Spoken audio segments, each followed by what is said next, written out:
নমস্কার বন্ধুরা, welcome to my channel SB explorer. তো বন্ধুরা, সকলকে জানাই শুভ সকাল। তো যারা চ্যানেলে প্রথমবার এসেছো অবশ্যই সকলে একটা করে সাবস্ক্রাইব করে দিয়ে আমাদের সাথে যুক্ত হয়ে যেও। সাবস্ক্রাইব করা যেহেতু একদমই ফ্রি, তাই অবশ্যই সকলে একটা করে সাবস্ক্রাইব করে দিতে ভুলো না। তো প্রথমেই যে আপডেটটা দিয়ে শুরু করতে চলেছি সেটা হচ্ছে দিমি পেত্তাতোসকে নিয়ে। তো ইতিমধ্যেই গতকালকে একজন বিদেশির নাম আমি তোমাদের সাথে শেয়ার করেছিলাম এবং সেই প্লেয়ারটির নাম মোহনবাগানের রিজার্ভ লিস্টে রয়েছে। মানে কেন রয়েছে, এই দিমি পেত্তাতোসের রিপ্লেসমেন্ট প্লেয়ার হিসাবে তার নামও ভাবা হচ্ছে, সেটা আমি কিন্তু গতকালকে তোমাদের সাথে শেয়ার করেছিলাম। তো গতকালকে এমবিএফটি তারা কিছু গুরুত্বপূর্ণ আপডেট তারা কিন্তু জানিয়েছে, যেটা আমি তোমাদের সাথে শেয়ার করব। যেটা হচ্ছে এমবিএফটি যেটা জানিয়েছে, দিমি পেত্তাতোসের বিদায় যে নিশ্চিত, এইটা তো আমরা অনেক আগেই কার্যত প্রায় ধারণা করতেই পারছি। কারণ দিমির অবস্থা যা, তাতে একজন বিদেশির কোঠা দিমিকে মানে রেখে দিয়ে দলে নষ্ট করবার কোনো মানেই হয় না।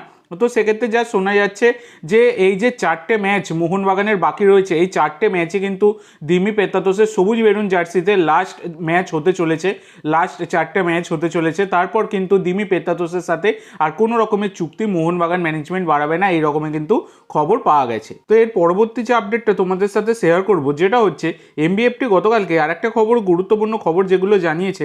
এছাড়া এইরকম একটা খবর কিন্তু জানা গেছে, যেটা একজন বড় মিডফিল্ডার তাকে কিন্তু দল থেকে বাদ দেওয়া হতে পারে, মানে তাকে ছেড়ে দেওয়া হতে পারে। একজন নামী মিডফিল্ডার আমাদের ভারতীয়।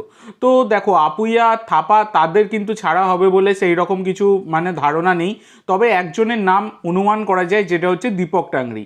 কারণ দীপক টাংরির এই যে চুক্তি, সেটা কিন্তু শেষ হয়ে যাবে এই মে মাসে। তো সেক্ষেত্রে দীপক টাংরি তিনি মোহনবাগান ছাড়লেও ছাড়তে পারেন, এইরকম কিন্তু একটা যথেষ্ট সম্ভাবনা রয়েছে। এছাড়া একটা গুরুত্বপূর্ণ আপডেট যেটা এমবিএফটি জানিয়েছে, যেটা হচ্ছে মোহনবাগান ম্যানেজমেন্ট, তোমরা সকলেই জানো এর আগে ফিফার বিশ্বকাপার দলে তুলেছে, ইউরো কাপারও দলে তুলেছে। তো এবারে কিন্তু আবার এই 2026 যে ওয়ার্ল্ড কাপ হবে, সেই ওয়ার্ল্ড কাপের যে স্কোয়াড, তার ওপর কিন্তু নজর রয়েছে মোহনবাগান ম্যানেজমেন্টের। এর আগে ফিফা বিশ্বকাপার Jason Cummings, Jamie Maclaren, Dimi Petratos, তারপর ইউরো কাপার হিসাবে কিন্তু আমরা দেখেছি জনি কাউকোর মতো প্লেয়ারদেরকে ঘরে তুলেছিল মোহনবাগান। তো আবারও কিন্তু সেই দিকেই হাত বাড়াচ্ছে মোহনবাগান ম্যানেজমেন্ট। ফিফা বিশ্বকাপ খেলা কোনো প্লেয়ার, 2026-এই যারা ফিফা বিশ্বকাপ খেলবে, সেই রকম কোনো একজন মিডফিল্ডারকে দলে নিতে পারে মোহনবাগান ম্যানেজমেন্ট, এইরকম নজর কিন্তু রয়েছে। তো দেখা যাক পরবর্তীকালে যেমন যে আপডেট পাবো। তো হুগো বুমোকে নিয়েও একটা বড় আপডেট পাওয়া গেছে, যেটা হচ্ছে হুগো বুমো তাকে কিন্তু দলে চাইছে মোহনবাগানের কোচ লোবেরা। ব্যাপারটা হচ্ছে হুগো বুমোকে মোহনবাগান ম্যানেজমেন্ট সিওরিটি দিতে পারছে না তার ব্যাপারে, যে তাকে নেবে কি নেবে না। কিন্তু আবার এই দিকে আরেকটা জিনিস দেখা যাচ্ছে যে হুগো বুমোর কিন্তু ফ্যান মোহনবাগানের মধ্যে প্রচুর রয়েছে। মোহনবাগানে যখন হুগো বুমো ছিল, তার আগে থেকেই মোহনবাগানে কিন্তু হুগো বুমোর ফ্যান অনেক রয়েছে। এবার হুগো বুমো তো মোহনবাগানে আসার পর অনেকেই হুগো বুমোর ফ্যান কিন্তু আরও বেড়েছে।